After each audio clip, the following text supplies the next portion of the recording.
¿Qué tal? Buenas noches, ¿cómo le va?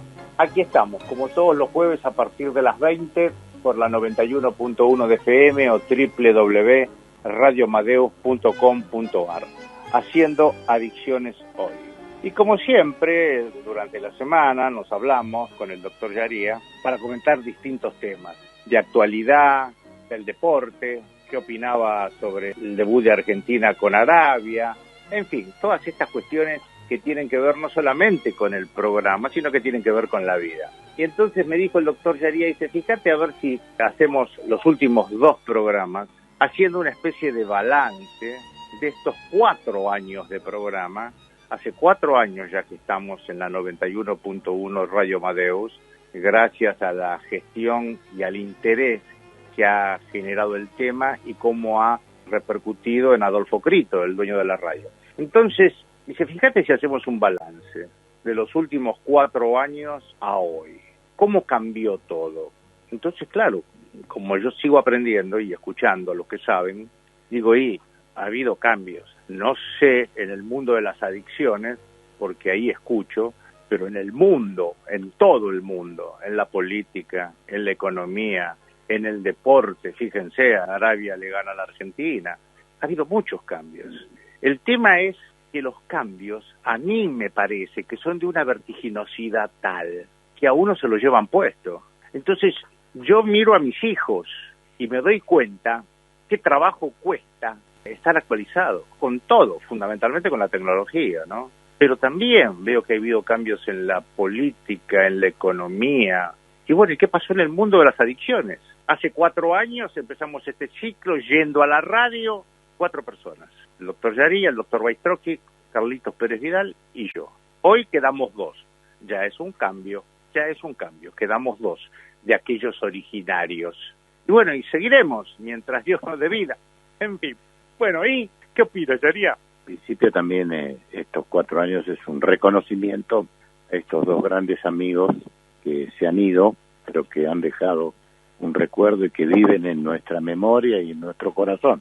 Yo te propuse este tema porque en estos 4 años yo he observado un cambio notable. Desde el punto de vista de la clínica, ¿no? Yo hoy vi el partido de fútbol, porque les digo que esto se está grabando un martes, para el jueves, con los pacientes a las 7 de la mañana. Podría haberlo visto en casa y después venir para acá, no. Pero yo creo que esto forma parte de mi vocación y de la compañía que ellos necesitan, ¿no?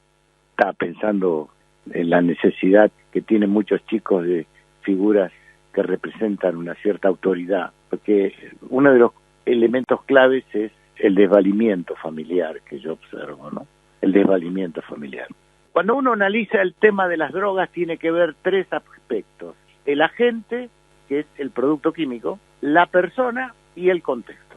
El agente, esto lo vamos a desarrollar durante todo el programa. Multitud de drogas en relación a hace 4 años. Mezcla de drogas, delivery de drogas, puerta a puerta. Ya no es tengo que ir a la casa del dealer, tengo que ir a la villa. No, te la traen a tu casa. Como un Rappi, cuando vos pedís la comida. O un pedido ya, cuando vos pedís la comida. Ya no hace falta ir a una villa, ya te la traen directamente. Y además, mezcla de drogas. Hoy hablábamos con nuestro psiquiatra que no se sabe bien el efecto que hacen sobre el cerebro, porque son mezclas de drogas estimulantes, con opiáceos, con depresores. Primer lugar en América Latina, Argentina, en consumo de cocaína. Primer lugar. Segundo concepto, sujeto, múltiples vulnerabilidades. O sea, la persona, el agente químico se ha complejizado. Mezclas de drogas, delivery de drogas, venta por internet, venta por WhatsApp, venta por Instagram, etcétera, etcétera. Todo la carta, ¿viste? Todo la carta. Segundo, la persona, vulnerabilidades enormes, abandonos. Yo hoy vi el partido al lado de un chico que fue abandonado por sus padres a los 3 años de edad. Y luego adoptado y vulnerado porque no traía la plata correspondiente de la limosna y abandonado otra vez. Y lo vi al lado de él. Y para él era una gran alegría que estuviéramos juntos viendo el partido de fútbol. Vulnerabilidades ligadas a abandono, incesto, trata de mujeres, cocaína que se vende con mujeres, vulnerabilidades. Y los daños que esto genera. las úlceras emocionales, los daños emocionales que todo esto genera y la frialdad social frente a este tema. Por eso me alegro que la Asociación Argentina de Pediatría haya dicho, ¿a dónde vamos con todo esto? Dicen los pediatras que ven a chicos púberes consumiendo drogas. Lamentablemente ningún medio lo tomó. Esto tendría que ser título de etapa, mi estimado Alberto. Entonces tenemos el agente químico, tenemos un sujeto muy vulnerable. Yo hablaba ayer con los chicos en el grupo lo que es la adolescencia. Se meten drogas en la adolescencia, que es la cristalización de la identidad. Les leí un artículo de un gran psicólogo que murió en 1994, Erik Erikson, creador de la psicología de la adolescencia, que habla de 8 edades de la vida. Una es la nuestra, la después de los 60, en donde él dice, o nos estancamos o vamos a la sabiduría. Pero hay una edad que es la de la adolescencia, que es identidad o confusión de rol. Si le echás droga, hay confusión de rol. Yo le decía hoy a un chico, hijo de 2 grandes médicos, que él tiene una identidad marginal y está haciendo todo un trabajo acá en la clínica para tener la identidad de un adolescente. Y tercero, contexto. Un contexto anómico, que es una anemia de normas y de valores. Un contexto que le da lo mismo si se muere o no una persona en una guardia por sobredosis. Un contexto de frialdad y de amplia oferta de drogas. Entonces yo veo un sujeto mucho más vulnerable, yo veo un contexto muy estimulante y muy desfamiliarizado. Yo trabajo mucho el concepto hoy de la sociedad desvinculada y un agente químico que han hecho drogas muy fuertes. Y agrego algo más, y ya cierro. Neuromarketing. Hoy el marketing en la droga es muy importante, como es en todo. Este Mundial de Qatar es un mundial con un gran marketing, por ejemplo. Pero en la droga, el neuromarketing es total. Se está silenciando en Estados Unidos lo que está pasando con la adolescencia. Yo lo muestro en las notas que escribo en la prensa. Los médicos no saben cómo gritar, cómo aumenta el número de esquizofrenia por el abuso y el uso de la marihuana en adolescentes. Y la esquizofrenia es una enfermedad juvenil y nadie dice nada. Los políticos van por un lado y la evidencia científica va por otro. Perdona que te hable con tanta intensidad. No, ¿cómo perdona? Estoy aprendiendo, sigo aprendiendo, porque vos mencionaste al pasar el Mundial de Qatar y el partido que perdimos merecidamente, según mi opinión, con Arabia. Este es el Mundial más corrupto en toda la historia de los mundiales. Hay una película de Netflix, se llama Los entresijos del Mundial, que muestra toda la corrupción que hubo y la plata que hubo. Ahora salió ahora. Como yo nunca renuncié a mi origen de periodista deportivo, porque ahí me formé y ahí aprendí, te puedo dar algunas pinceladas. Este es el mundial más corrupto de la historia porque se compró con mucha plata, que cobró Joseph Blatter, el alemán, Julio Grondona, el argentino, que en paz descanse, Michel Platini, el francés, que intervino la Secretaría de Justicia de los Estados Unidos, intervino en la FIFA.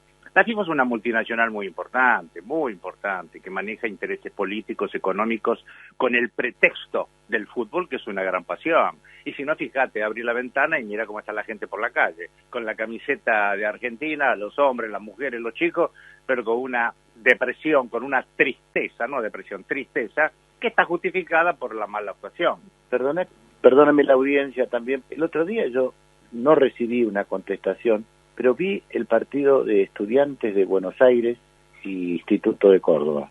Fue un robo. Y yo pensé, yo soy un ignoto que estoy todo el día con pacientes, pero fue un robo. ¿Intervendrán las apuestas en todo esto? No te quepa la menor duda. Intervienen las apuestas como interviene la droga en casi todas las actividades humanas hoy en el mundo. Vos pensás simplemente, que piense mi estimado Botindari, que me está mirando, ¿qué pasa en un PRODE internacional con el resultado de hoy de Arabia y Argentina? No digo que esté arreglado, no, Argentina lo quiso ganar, Arabia fue superior. Pero imagínense en el PRODE cuánto paga el triunfo de Arabia sobre Argentina. Paga una fortuna y deja un montón en el camino. Por supuesto que hay en el tenis, en el fútbol, jugadores o equipos o técnicos que van a menos, que van para atrás en función de las apuestas, y algunos casos se han descubierto. Pero evidentemente que ha habido un cambio, y no quiero emplear la palabra evolución porque probablemente sea una involución, no una evolución, pero ha habido un cambio en todo, en la droga, en el deporte, en la política, en la economía, ni que hablar en la tecnología. Este es el mundial más tecnológico y más corrupto de toda la historia de los mundiales. Ahora, ¿qué capacidad tenemos, y esto se lo quiero preguntar a Botindari, qué capacidad tenemos los seres humanos para adaptarnos a esos cambios? Porque si la Sociedad de Pediatría no difunde un artículo que vos tuviste la gentileza de enviarme y que tenía que haber sido tapa de los diarios, y si no fuera por vos yo tampoco me enteraba, si no se difunde eso, entonces digo, a ver, ¿qué función cumplimos los medios de comunicación? ¿Qué comunicamos? ¿O formamos parte del negocio? Porque esto del Mundial no es un negocio cualquiera, es un negocio fenomenal. Por eso que están todos los canales llenos de periodistas deportivos y de espacios dedicados al Mundial. ¿Por qué? Porque hay avisadores, todo el mundo quiere estar presente, se mueve muchísimo dinero. No sé si más dinero que en el mundo de la droga, pero que se mueve mucho dinero, mucho dinero. Así que como de los tres que estamos aquí por ahora, hasta que se agregue Osvaldo Lettieri, el más joven es Botindari. Bueno, ¿qué le ha pasado a él en su vida durante los últimos 4 años que obviamente los ha vivido estando aquí en Gradiva, ¿no? ¿Qué tal? Buenas noches. Más que nada, lo que estamos notando son cambios en lo que tiene que ver con los valores, volviendo al tema de lo que nos compete, que son estos últimos cambios. Nosotros, en mi caso como terapeuta, en el rol que me toca acá en Gradiva, lo que estoy haciendo obviamente en este momento es aprender justamente de todo esto. Creo que se está generando un marco teórico diferente. Uno obviamente como terapeuta tiene sus principios, sus valores ya formados, pero va observando y aprendiendo justamente de los pacientes.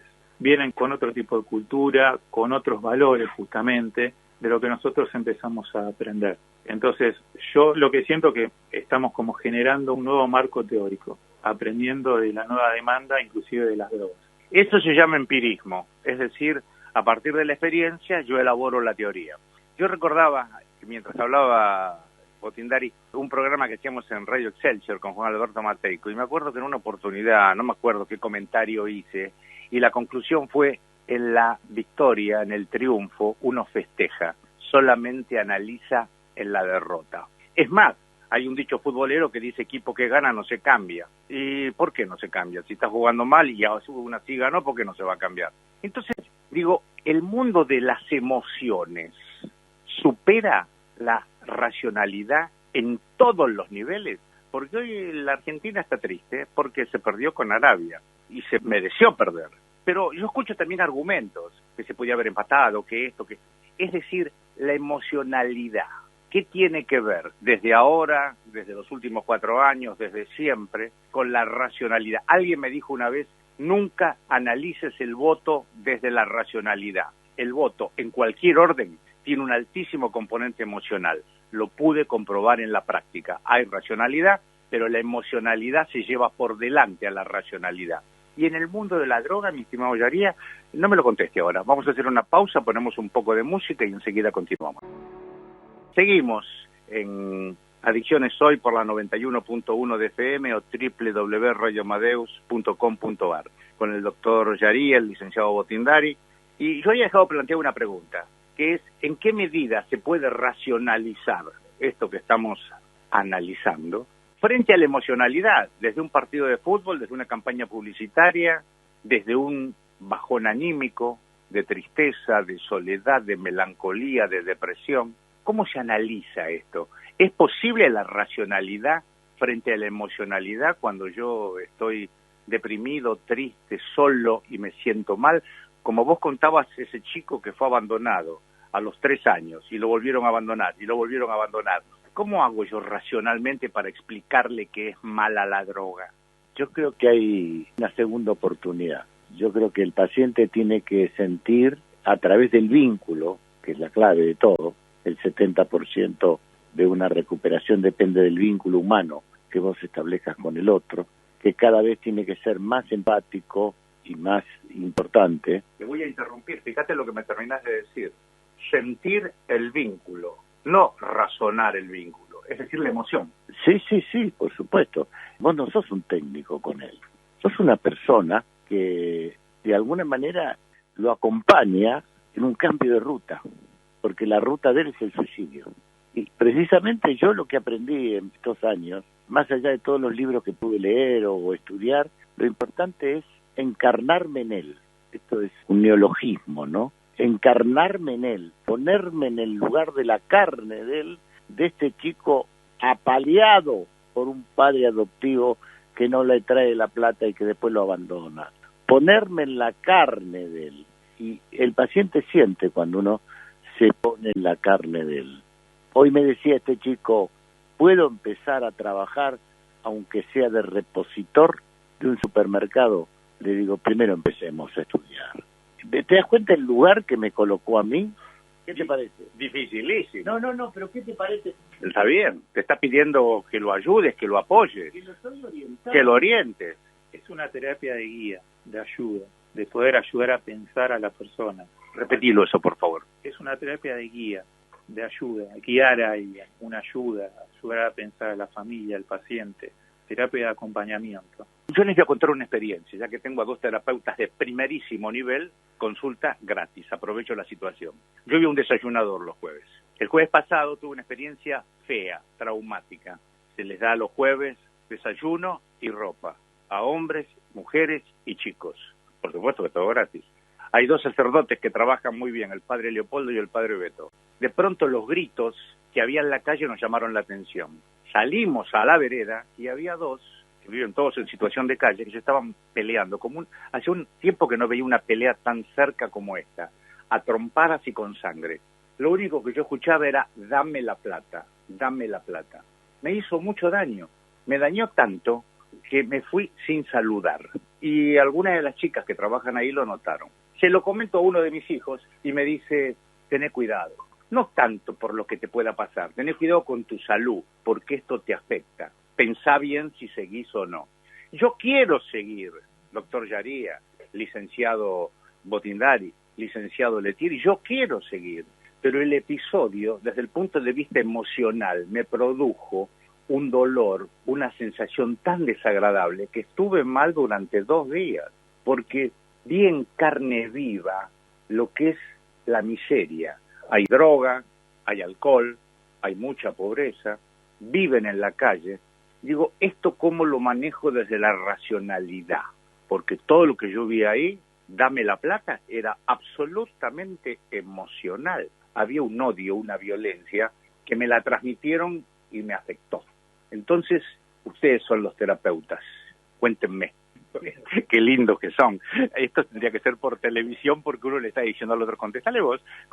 Bueno, que conteste Letieri, que recién llega y está fresquito. Segundo tiempo. En realidad tiene que haber un equilibrio, ¿no?, entre estas 2 situaciones, pero claramente predomina la emocionalidad. También porque estamos educados de esa manera, venimos de esa manera, y hoy venía con la idea de yo hablar de estas cuestiones de la escuela, qué pasa en las escuelas, es mi obsesión, qué pasa con los niños, porque nosotros ya estamos grandes, ya entendemos muchas cosas, ya vimos muchas cosas, hasta nos decepcionamos con muchas cosas. Pero me parece que es fundamental el tema de pensar en los niños, pero no solamente del niño del lugar de la familia solamente, sino el desarrollo del niño desde en un lugar de juego hasta en la escuela, pasando por la familia y entendiendo también que además hoy en día los niños, a mi entender tristemente, están sin límites. Y es muy común ver en cualquier salida social que uno hace, encontrarse con niños de, voy a tirar para arriba porque si no va a parecer que miento, niños de 7, 8, 9 años, que están 1 hora, 1 hora y media en un restaurante, en cualquier lugar social, con los padres, con los abuelos, en el mejor de los casos también, si es que se integran, y no se miran entre hermanos, no miran al padre a los ojos. Yo recuerdo que en mi época, yo soy un muchacho ya grande, un señor grande de 62 años, había miradas que lo decían todo, ¿no? Entonces la mirada de mi abuelo era, no sé cómo, pero parecía que había viste como en las películas que abajo están los subtítulos, algo así. No hace falta decir nada, solo la mirada. Era la mirada. Estamos hablando de esto, lo de la falta de límites. También el sentimiento de soledad de los chicos. Antes uno lo analizaba por ahí en pacientes más grandes.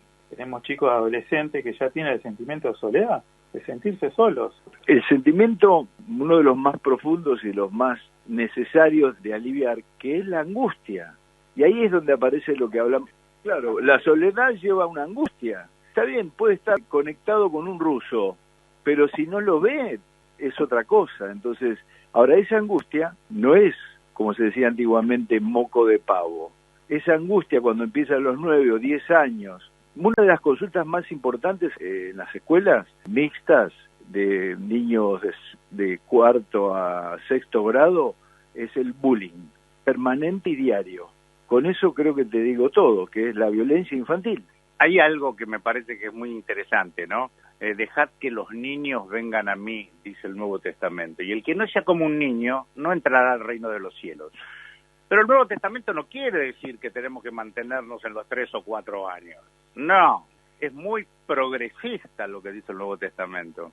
Ser como niños, aún teniendo la edad que tenemos nosotros, pensar como niños.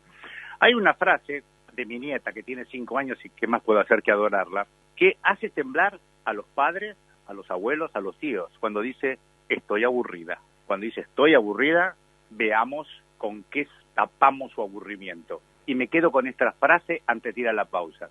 Una de las frases que yo he escuchado en estos 4 años, que es común a todos los muchachos que están aquí enfermos y se están tratando, es me drogaba para tapar. Y yo digo angustia, soledad, tristeza, vacío existencial.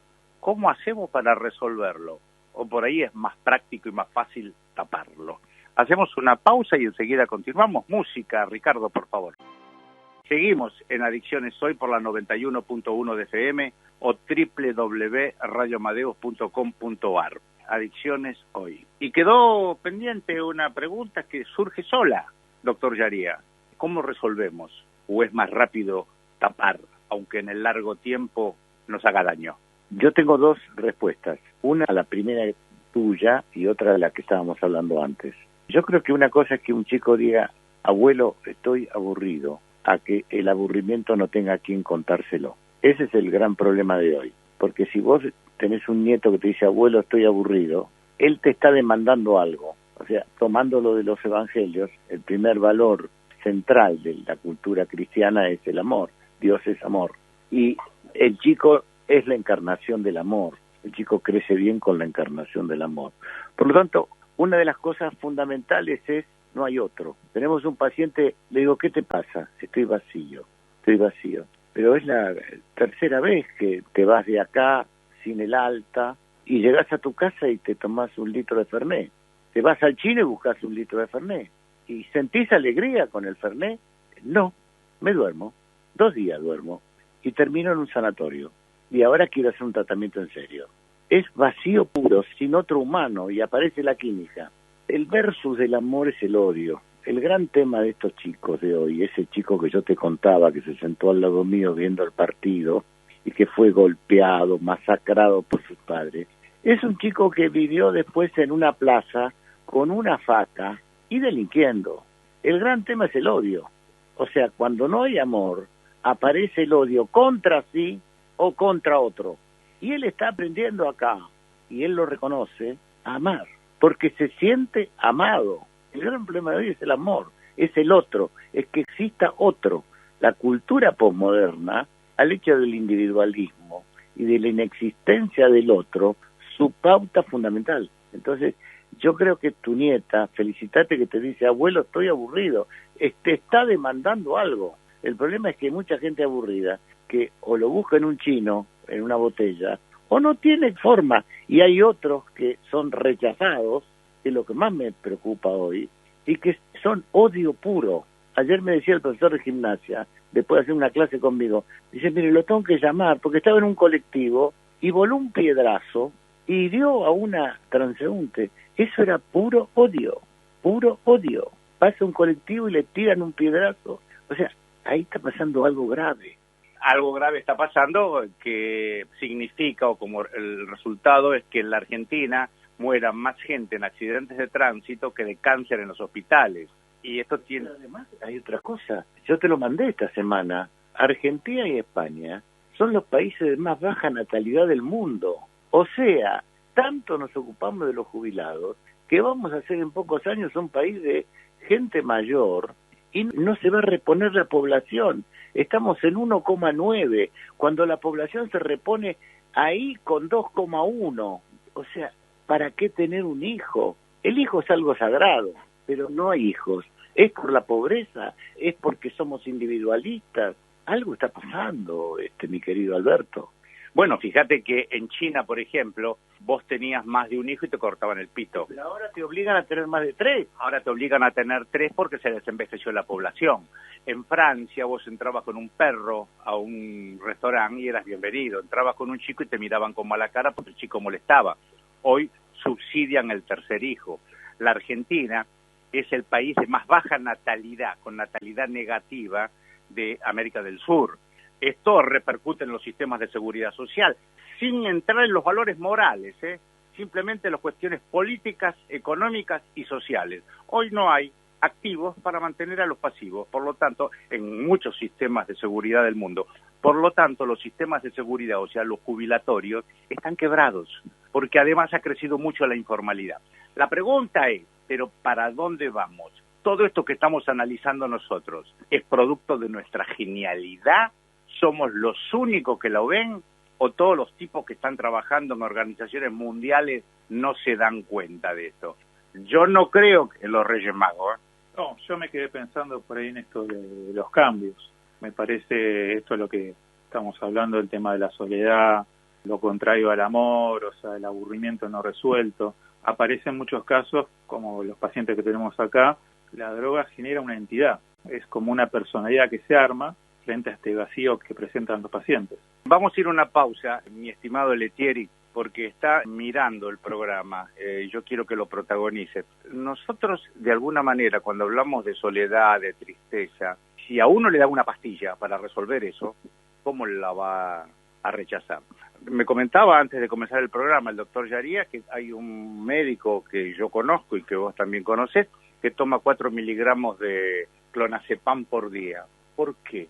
Y voy al sueño. Sobre el sueño se ha escrito mucho, desde la poesía hasta la música, hasta la ópera. ¿Por qué queremos dormir en lugar de querer vivir? Y para eso empleamos el Fernet, alguna droga. ¿Por qué preferimos dormir? Hacemos una pausa, música y contesta Letieri. Continuamos en Adicciones Hoy por la 91.1 de FM o www.radioamadeus.com.ar. Hay frases que han quedado en la historia de la poesía, de la literatura, vanidad, todo es vanidad. Con respecto al sueño, a los sueños, ¿qué representan los sueños? Porque los analistas quieren que vos les cuentes qué soñás, porque ellos es material de trabajo. ¿Por qué hay mucha gente que prefiere dormir a vivir? Yo, Alberto, quiero compartirlo con ustedes, no más como una pregunta. Dormir es una función necesaria y vital. De paso, transmito una información. Durante el sueño, el cerebro es cuando más trabaja, regenerando, reconectando, reacomodando cosas. Entonces, yo diría que lo que se busca es una anestesia, un adormecimiento, que no es lo mismo que dormir. El dormir es una función vital. De hecho, recordarás vos que en las guerras uno de los métodos de tortura era no dejarte dormir. Para que no llegues, el sueño tiene distintas etapas, etcétera, etcétera. Pero yo creo que esto es mucho más amplio y nosotros creo que no alcanzamos para poder explicarlo. Esto tiene que tener también una explicación desde el lugar de la filosofía, desde otros pensamientos.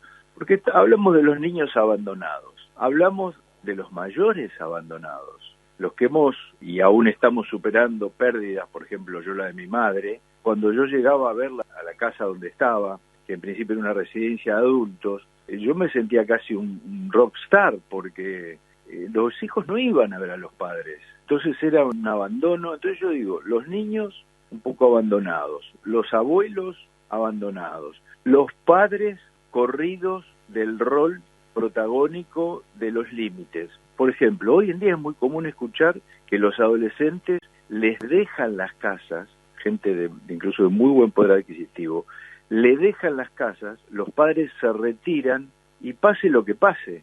Puede haber un muerto, puede haber un intoxicado, puede haber cualquier cosa. Incluso los padres hoy en día, por este tema de la publicidad que hay respecto a las drogas, de que no hacen nada, hoy en día parece más sano, perdón que lo ponga entre comillas, fumar marihuana porque te relaja. Cualquier película que pongan, en cualquier serie de Netflix o de cualquier plataforma, te vas a encontrar con que el consumir marihuana es lo más normal, aunque esté prohibido. Entonces yo creo que hay una actitud de evasión permanente frente a los sentimientos, frente a las responsabilidades, y hoy en día, hasta hace unos años atrás, existían las pijamadas, que se juntaban los chicos, pero tenía que estar una madre, un padre, una tía ayudando, porque la pijamada son 5 o 6 chicos de la escuela que hacen lío hasta las 3 de la mañana, hasta el límite que ponen los adultos, 3 y media, 4, pero que no rompan nada, que no se tiren por la ventana, que no. Entonces yo lo que creo es que hay como una ausencia del otro que tiene una función, que renuncia a cumplirla. O sea, yo veo a los padres sin querer cumplir la función que ellos mismos se crearon. Estamos en una especie de delirio generalizado. No, yo sigo aprendiendo, porque mi nieta pide pijamadas, tiene 5 años, pide pijamadas a los 4, más o menos. Ahora, cuando llega a los 15 o 16 y pide pijamada, ahí hay que preocuparse un poco, ¿no? Porque en la pijamada entra cualquiera y tiene que haber un mayor. Hacemos la última pausa en Adicciones Hoy y enseguida continuamos. Seguimos entonces ya en el final de Adicciones Hoy, por la 91.1 de FM o www.radioamadeus.com.ar. Hemos tocado muchísimos temas, tantos que terminamos en una pijamada, que la voy a ver ahora con otros ojos en la medida en que mi nieta siga cumpliendo años y siga pidiendo pijamadas. Pero lo cierto es que yo trato de ponerme un poco en el lugar de ustedes, con los chicos, que a mí, cuando vengo acá a grabar, me despiertan mucha ternura y me interesa conocer sus historias. ¿Qué pasa con ustedes que conviven con esas historias? Yo te digo que a mí estar acá me da mucho placer, pero el placer de la vocación. Yo hoy estuve viendo el partido de fútbol con ellos. Es como que a mi edad me siento que puedo transmitir, y que son chicos que necesitan transmisión, transmitir notas de vida. Mi maestro Saurí decía notas de vida, que el adulto transmite notas de vida. A mí no me duelen estas historias. Cuando yo era más joven, llegaba muy tenso. Hoy llego bien a mi casa. Es como las puedo absorber y devolver. Un buen terapeuta, yo aprendí de buenos terapeutas, es el que puede devolver, no replicar. Es muy buena esa diferencia, devolver, por eso muchos les piden al terapeuta la devolución, no replicar. Replicar es espejearse, es entrar en lucha. Nosotros tenemos ahora un paciente que está viviendo una situación traumática. Yo estoy tranqui. Por supuesto que vamos a ponerle un límite, porque tampoco vamos a hacer lo que él quiere, pero tranqui, que los hechos hablen, y eso implica madurez, tiempo. Un amigo mío dice que hay que hacerse amigo del tiempo, porque a veces el tiempo molesta cuando es excesivo o molesta cuando falta. Al apurado, alguien lo va a hacer pensar, o la madre, o la mujer, o algún terapeuta del equipo, o algún familiar. Licenciado Botindari, yo me quedé pensando en lo que decía recién el doctor Yaría, y a mí me costó como 2 días o 3 procesar la pelea esa que vi de los 2 muchachos que van al desayunador y se peleaban por plata en la vereda. No pude procesar. Con 3 días digo, bueno, más o menos estoy como para volver. Pero si en ese momento me pedían que devolviera algo, no podía devolver nada, por eso me tuve que ir. Podemos pasar por lo mismo estando acá. Podemos encontrarnos con emociones fuertes desde este lugar. Este lugar es una casa de vida que nosotros tenemos que acompañar, y como dice el doctor, esto realmente es una vocación. No hay que renunciar a una vocación, no hay que renunciar a los principios y a lo que uno tiene que transmitir a los pacientes. La vocación es un llamado, casi es un apostolado, hay que saberlo interpretar. Nos estamos yendo, licenciado Lettieri, pero ¿qué le puede quedar al oyente de todo esto? Porque a alguno por ahí le pega una situación como la que estamos describiendo y no sabe cómo manejarla. Hoy por hoy uno tiene la sensación caminando por la calle que la marginalidad está desbordada, que nos informan naturalmente desde los organismos oficiales cuánto hay de pobreza, cuánto se necesita para no ser pobre, cuánto se necesita para no ser indigente.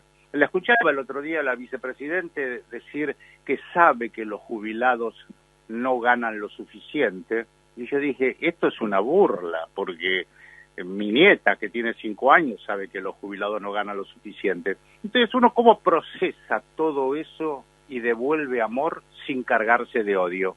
En principio, pensando con realismo, me parece a mí, no podemos pretender cambios instantáneos cuando esos temas no están en las discusiones aparentemente de nadie.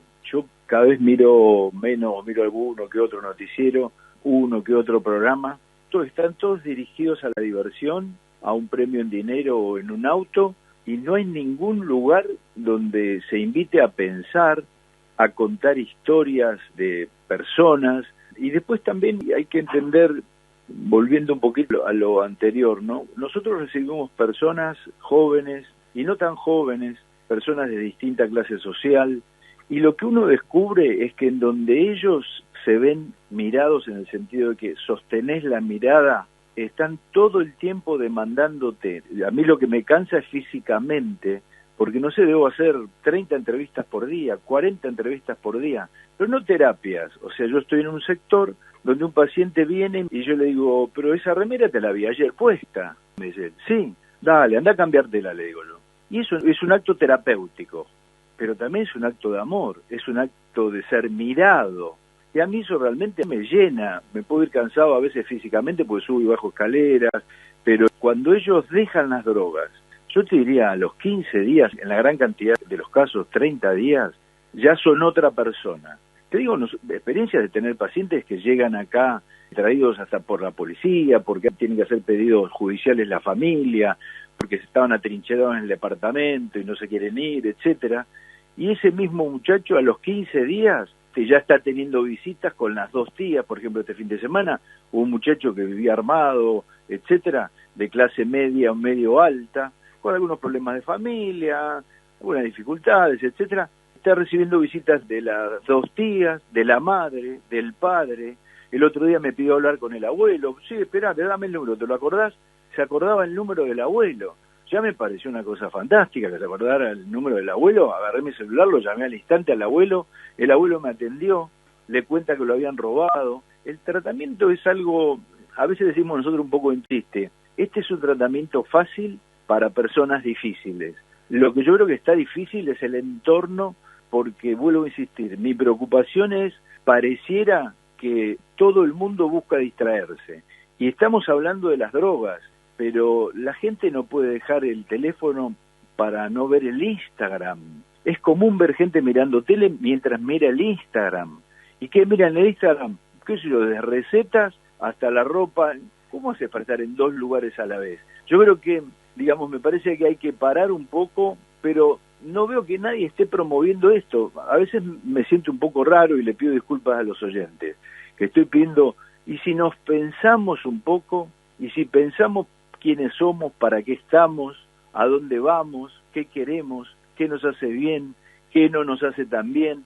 Parezco un filósofo, porque en realidad son las cosas básicas de la vida cotidiana. Es básico, mi estimado Osvaldo. ¿Quién soy? ¿Qué quiero? ¿A dónde voy? Esto es desde que el mundo existe. Y no me quería ir, porque ya terminamos. Estaba recordando recién una de las tantas frases de la vicepresidenta en su último discurso, cuando se quejaba de que mucha gente comía en desayunadores, merenderos, comedores sociales, que ella prefería que comieran en sus casas. Yo también. Y supongo que los que comen en los comedores, en los merenderos, también deben preferir comer en su casa. Tener casa, tener que comer todos los días. Los comedores, los merenderos, los desayunadores son una consecuencia, no la causa. Tener familia, porque lo que no estamos promoviendo como sociedad es la vida familiar. Y probablemente en esos comederos, desayunadores o merenderos, uno encuentra la familia que no tiene naturalmente. Compartir muchas veces es encontrar un familiar, afecto, aunque sea accidental. Nos vamos, será hasta el próximo jueves. Gracias, Ricardo Piñero, ponele música y hacé de este programa una maravilla como haces todos los jueves. Abrazo grande, hasta la semana que viene.